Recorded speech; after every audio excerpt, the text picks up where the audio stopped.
Thank you for the introduction. It's really nice to see so many countries represented here today. Korea is my new home. I moved here about 3 months ago to work for Samsung, and I feel like what we're trying to do with Samsung Pay is literally the definition of fintech, right? So, as he said, my background is in payments. I worked for banks and networks. I now work for one of the biggest technology companies in the world. And when you combine those two together, you get Samsung Pay. So today, I want to give you a vision of what we think the future of Samsung Pay is, which hopefully represents the mobile money, and digital payments and the future of where everyone is headed. Our expansion strategy has 3 parts. So number 1, we want to launch in as many countries as we can. In fact, our dream is to launch in every country where we have Samsung phones. Number 2, we want to keep improving on our product features. So in different countries, you'll see we have different variations of the product. And as a technology company, we believe this is a real advantage for us. And number 3, partnerships. So nothing we do is on our own. We have lots of different types of partners. And to continue to expand that partner ecosystem is critical to our future. Before we start, let me first explain to you, if you don't know, what our product is today. So we built this product on 3 pillars. 1, it's really simple to use. We've learned that consumers adopting mobile wallets need it to be easy. And if you think about using cards today, it's a pretty simple process, so we wanted to make it as simple as possible. Number 2, secure. So I'm sure other sessions will cover this as well, but when you talk about money, when you talk about payments, security is paramount, right? And number 3, virtually anywhere. So our wallet is the only one that is accepted at both NFC and regular terminals because of a technology called MST, which I'll explain. So this is the simplicity. When you have a Samsung phone, you basically swipe up, and it could be anywhere. You don't have to go into the app. You don't even have to wake the phone up. And the card that you have as a default card will come up. And you can swipe to see what card you want to use. You then authenticate, so it's a very easy process because your hand's already on the phone. You put your fingerprint authentication, and then you tap to pay. We really believe that this kind of simplicity is the only way to get people to change their behavior from using cards. You take it out of your pocket, you tap, and we try to make it exactly the same. Security. So there are 4 elements of why we believe we have one of the most secure wallets in the market today. First of all, it's built on the Knox platform, which if you're not familiar with, it's a multi-level security platform that's actually built into the hardware of our phones. So things like, let's say somebody tries to jailroot, right? Your phone, it gets compromised. There's like a little fuse that actually goes off so that that phone can't be used again. This is the kind of thing we can build because we have access to the hardware. Second, all of our transactions are tokenized. So we work with the networks so that if somebody happens to get the number, it should be pretty much useless because it's not the actual number of the card. We don't store any card information on the device or send it to our merchants. We also use biometrics as an authentication method. So right now it's fingerprint, but you could also imagine in the future different versions of biometrics that we could add into the hardware.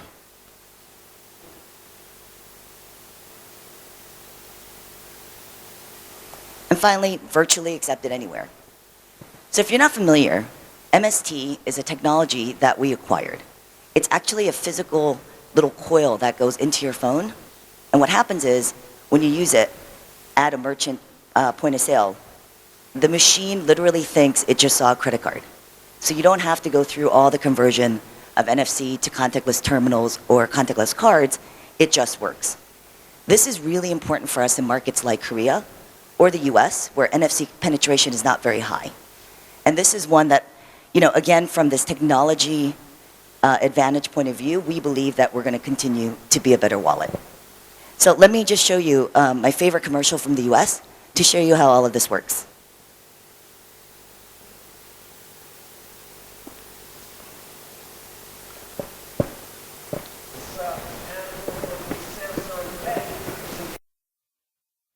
That's actually quite a common reaction. So when I'm in the US and I try to use it, they do always say it won't work. When it does, that wow factor is pretty neat. So let me tell you how we're doing.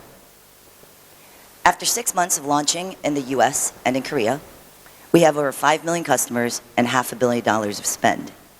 The reason this is really important is that before Samsung Pay, we had zero, right? We had no customers trusting us with their payments. Now we've built up this kind of a base and we hope to continue to build this. And as I said, the first part of our strategy is global expansion, right? In March, we launched in China. So China is the second biggest economic market and the largest mobile payment market in the world. So it's really important that we are in China.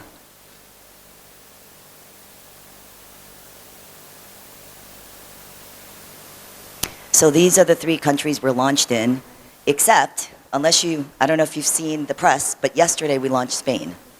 So it's our first market. We're incredibly excited. And yeah, the party's, I think, still continuing in Madrid right now. This year, as I said, we've launched in Spain. We also want to launch in the UK. So I consider 3 countries my home countries. So obviously Korea, but I also hold dual citizenship in the UK and the US. So the UK is the only market without Samsung Pay. So I really, really want it to be launched there. In Asia, which is our backyard, you'll see us launching in Singapore and in Australia. These 2 markets are technologically one of the most advanced countries in the world, right? So if you go to Singapore, you'll find that people are early adopters of technology. So we believe that Samsung Pay fits that culture perfectly. And then in Australia, I was really impressed. This was actually over a year ago. When you travel to Australia, tap and pay is everywhere, to a point where all the taxi drivers have it. And so when I try to use my swipe card from America, they thought I was crazy. So when you see a market that advanced, that even taxi drivers adopt the technology, chances are it's a good thing to do, right? So we want to launch there. And then Canada, well, when we launched in the US, we laid a lot of the groundwork for us to expand into Canada. There's a lot of merchants, for example. All the big merchants in Canada are also in the US. We have a very high market share there, and competition's heating up, so it's definitely a market that we want to quickly launch in. And then finally, Brazil. So I think that with the Olympics there this year, the whole world is going to be watching Brazil, and we definitely want Samsung Pay to be a part of it. Samsung is a global Olympics partner, right, sponsor. So this is going to be a really exciting year for us. So this is the second part of the strategy, and one that I think is really exciting. As a technology company, I think this is one where you really see us differentiate from our competitors. This is all around how do we build better products, right? So gift card mall. In the US, when you use your Samsung Pay app, you get about 200 merchants, names you recognize, like Best Buy. And you can scroll through and buy gift cards. So this is something that is adding tons of convenience to our users. So today, people have to go into a store, buy it off a rack, and then give it to someone. Here, you just pay for it in the app, and then you can email it to anybody. So you don't even have to have Samsung Pay to be able to use this. And then if you get one, then what happens is it actually downloads into your phone, and you can use it using barcode and different technologies at the merchant. We've also seen this be a really good promotional tool. So recently, we ran a promotion where if you use your Samsung Pay for the first time, you get a free gift card. And so this is one where our merchants love it. They see new customers coming into their stores. Consumers love it, especially if you get it for free, right? And we love it because we really show that our product does more than just payments. Loyalty and membership. So one of the really strategic things we want to do is replace your wallet, right? We want to put everything that's in your wallet into our Samsung Pay app. If so, we have to add in your loyalty cards, gym memberships, all the different kinds. And I don't know as much in other countries, but in the US, I have a keychain that literally has 10 little plastic tabs, right? It's just the way it is there. And to clean that all up, put it in the app is what we want to do. In Korea, we've also integrated with some key loyalty players so that when you buy something, you don't have to take your loyalty card out. We'll actually automatically credit you with points. So this is the kind of thing that we want to do and add all of your cards, your membership cards, your dongles into our Samsung Pay.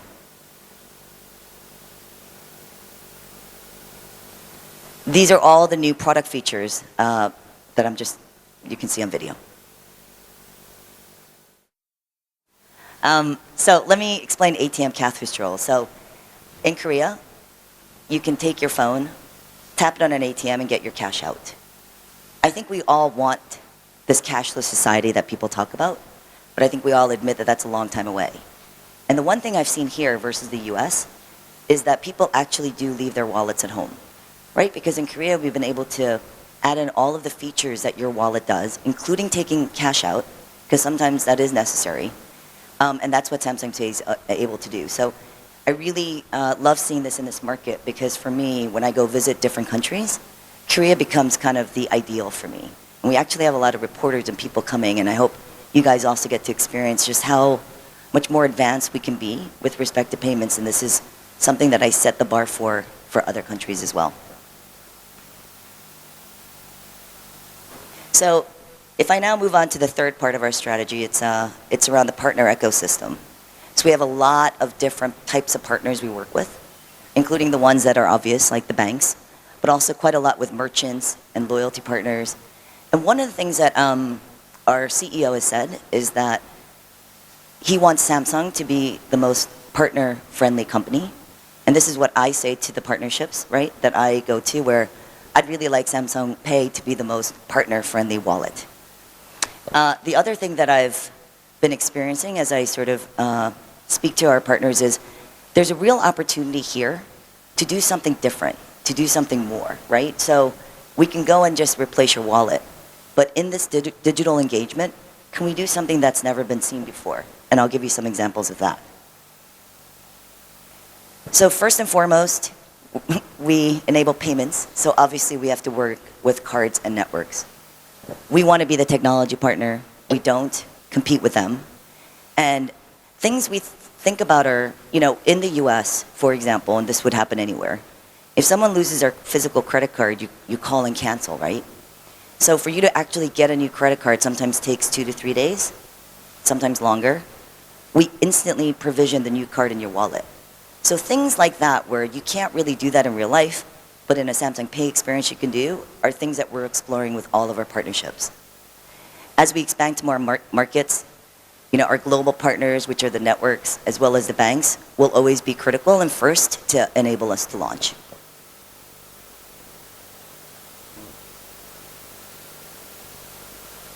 Merchants. So we see a lot of neat opportunities with merchants. They definitely want a different model. They call it digital engagement, right? Can we bring more customers into their stores? Can we leverage their loyalty platform? Can we create new types of incentives? So it was a really simple thing, like there was a merchant who wanted to give away free donuts, if you came in 3 times. They were using paper tickets. So they're like stamping paper tickets. Can we create an electronic version of that that's going to be super easy for them? Can we help them reduce their cost of producing physical cards? So as we roll out into more markets, look at strategic merchants that help us accept, they're a really big, critical part of our strategy. And finally, this question mark is here because I think as we evolve, as we add more features, what Samsung Pay will have and the types of partners we have is a question mark, which is an opportunity. We definitely work with transit partners today. So in Korea, you can use it on transit. Wherever we can add this type of partner, we should. But if it's money transfer, if it's any kind of partners that will create more value for our consumers, for the wallet, we're definitely open to hearing that.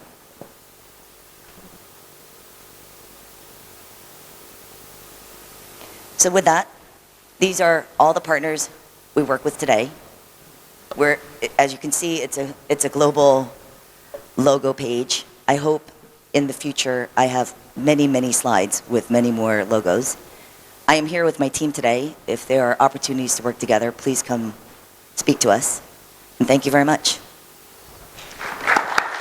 We have a first question from the floor, and the question is, does Samsung Pay work on other Android smartphones as well, not just Samsung phones? Now, at the moment, it only works on Samsung phones for a number of reasons. One of them is that the MST technology we build into our phone. So for us to deliver the full value proposition, it needs to be on a Samsung phone.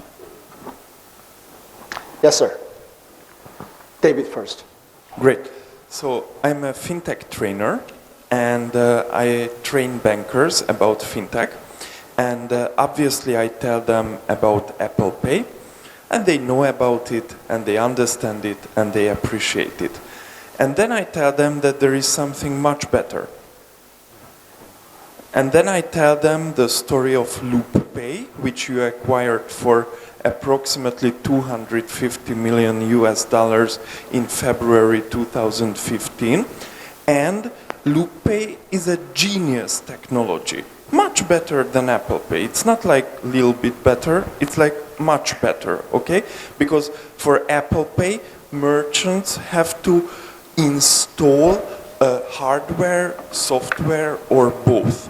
For Samsung Pay, integrating Loop Pay, this genius startup, which they acquired for $250 million, merchants don't have to install anything, and that is a dramatic reduction in merchant side friction. So it's genius. But then they just don't believe me. Like, I explain them that it exists, it's much better than Apple Pay, you know, and they just don't believe me. And I do see an opportunity to communicate it much better. Like, you have the better solution, yet bankers, even CEOs of banks, you know, I'm in trouble telling them, because they think this guy is crazy, he thinks something is good which is not good, he thinks something is important which is not important. So what is your plan to put yourself to the right place, which is way beyond Apple Pay? First of all, thank you. You should come with me to all my speeches. He does not work for Samsung Pay, but I agree. It's actually a great technology and it's a better solution. But there's several things. First of all, the good thing about our competitors is we're all trying to teach people to use phones instead of cards, right? So step one is consumer, keep your card, use your phone.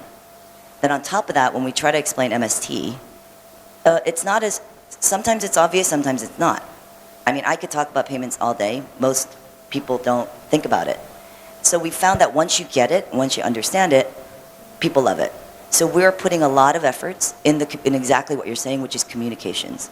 So you see the commercial above the line. That's good, but it doesn't really get into the details. So a lot of what we do is work with our partners. So for example, merchants or carriers, when you buy your phone, we should do the training. So we're getting a lot more of the groundwork going to really help educate consumers, because you're 100% right. It's a great technology once people learn about what it is. Yeah. The reason why Samsung Pay cannot work on other Android phone is two. One is the magnetic secure transmission, MS technology, and another one is a Knox system. But in a real user experience, what is the ratio between the MST and then the near field communication in actual usage? And then second question is how often this Knox system is triggered. If it is a very small number, then you need to really cling to this Knox system or the MST. So what is the number?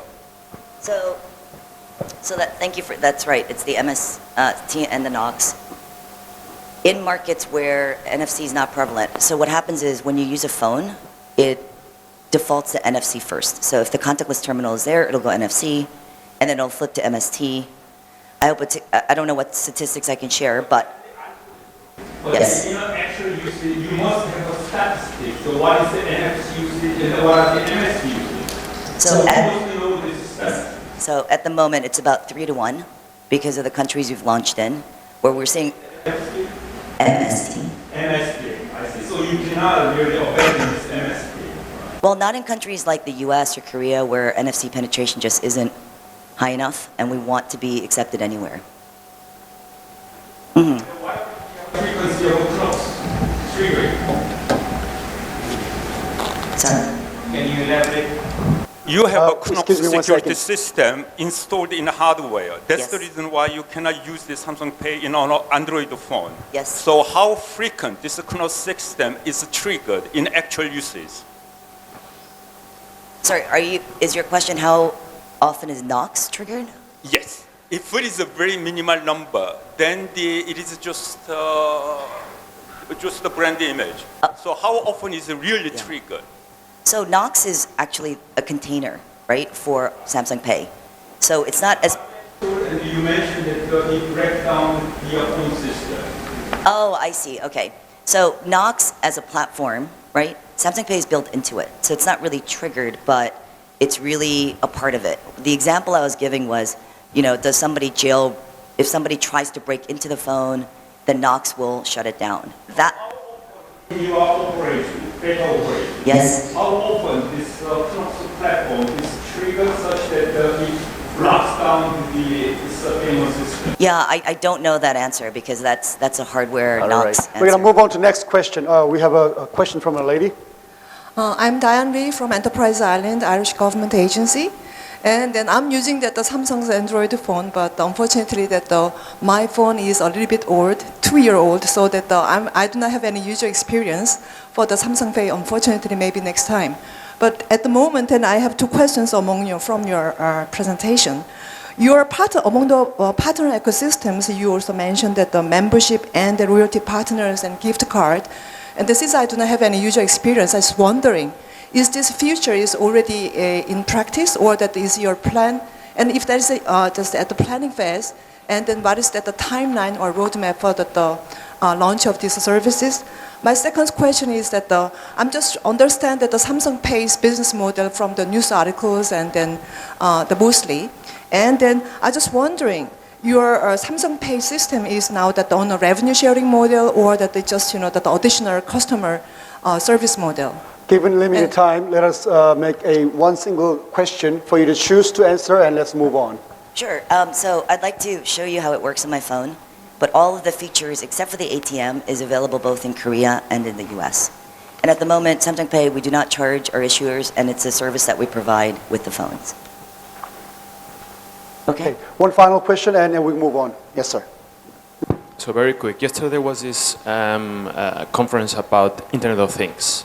I have a very hard time thinking about fintech working on devices. But you, as being Samsung, how can you translate the technology of Samsung Pay to other devices like televisions or like fridges? Or is there plans already on how to integrate this into other devices? Or right now, are you only concentrating into mobile devices? I would say that in our big vision global product thinking, of course, we would look at something like that. And in fact, some of that's already been launched with different folks in the US. It's not specific, but certainly as we can leverage more areas of Samsung, right? As technology improves, as our integration improves, I think everything's open for us to think about. Are you able to give some concrete examples? How this is? No, at the moment, we don't have any specific plans, right? Or anything that we're thinking of launching right now, but we're just looking at the future and we'll think about it. Thank you. Thank you. Well, thank you very much. It was Thank you. Elle Kim from Samsung Pay. Let's give her a warm hand. Thank you.